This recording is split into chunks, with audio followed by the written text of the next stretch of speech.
Bonjour à tous. Tout au long de l'année, les choses s'accumulent dans la maison, dans les pièces. Et cela fait du bien, au moins une fois par an, parfois deux, au printemps et à l'automne, de faire un grand ménage. C'est le grand ménage du printemps ou le grand ménage d'automne, et on en profite, on range tout, on se sépare des choses dont on ne s'est pas servi pendant l'année, et on repart à zéro. Alors les choses sont à refaire régulièrement parce que effectivement dans notre vie nous continuons à accumuler ou à user d'affaires et au bout d'un moment à ne plus en avoir besoin. Et on remet ainsi les choses dans l'ordre. Dans la vie spirituelle c'est pareil.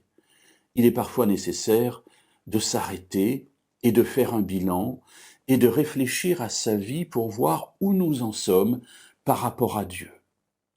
C'est intéressant de voir que dans la parole, Dieu a prévu, ou en tout cas avait prévu, mais je crois que c'est encore valable maintenant, un temps particulier chaque année pour faire ce grand ménage. Il s'agit de la fête du Yom Kippour, du jour des expiations ou du jour du grand pardon. En fait, dans le rite lévitique, chaque fois que l'Israélite péchait, il allait au temple avec un animal et il sacrifiait cet animal pour obtenir en retour le pardon de Dieu. Je fais quelque chose de très simple ici. Mais une fois par an, il y avait une cérémonie spéciale, celle de ce fameux Yom Kippour, au cours de laquelle on faisait le grand nettoyage du sanctuaire duquel on enlevait tous les péchés qui s'y étaient accumulés pendant l'année.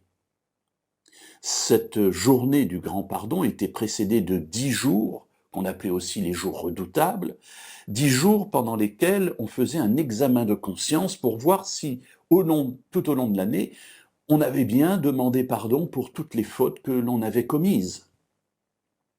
Alors mes amis, à l'heure actuelle, si vous allez dans le monde juif, il y a encore cette cérémonie du Yom Kippour qui se passe en automne, entre septembre et octobre, juste après le nouvel an de Rosh Hashanah, et c'est une fête très particulière.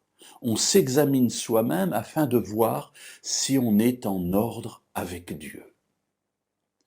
Mes amis, dans notre vie, c'est un peu pareil. Alors peut-être avant de parler de notre vie, lisons dans le livre du Lévitique, le chapitre 16 et le verset 29 et 30. C'est ici une prescription perpétuelle. Au 7e mois, le 10 du mois, vous humilierez vos âmes. Vous ne ferez aucun ouvrage, ni l'autochtone, ni l'immigrant qui réside parmi vous, car en ce jour on fera l'expiation pour vous, afin de vous purifier. Vous serez purifiés de tous vos péchés devant l'Éternel. Alors il y a deux aspects dans cette fête. Bien sûr, ne pas manger pour être concentré sur Dieu, mais surtout humilier nos âmes, c'est-à-dire reconnaître Dieu comme Dieu et nous reconnaître comme des êtres pécheurs, et voir si Dieu nous révèle quelque chose que nous n'aurions pas mis de côté, dont nous ne nous serions pas débarrassés. Et une fois que cela est fait, eh bien, le passage nous le dit très clairement, Dieu fait expiation et nous purifie. Nous sommes purifiés devant l'Éternel de nos péchés. Alors mes amis, bien sûr, Jésus est mort pour nous, et il est mort pour que nous ayons la vie. Mais il est bon, je crois, régulièrement, de nous arrêter afin de voir si cet acte extraordinaire que Dieu a fait pour nous, nous nous sommes bien mis au bénéfice de cet acte. Car à quoi cela servirait-il que Jésus soit mort pour nous si nous continuions à vivre dans nos péchés ?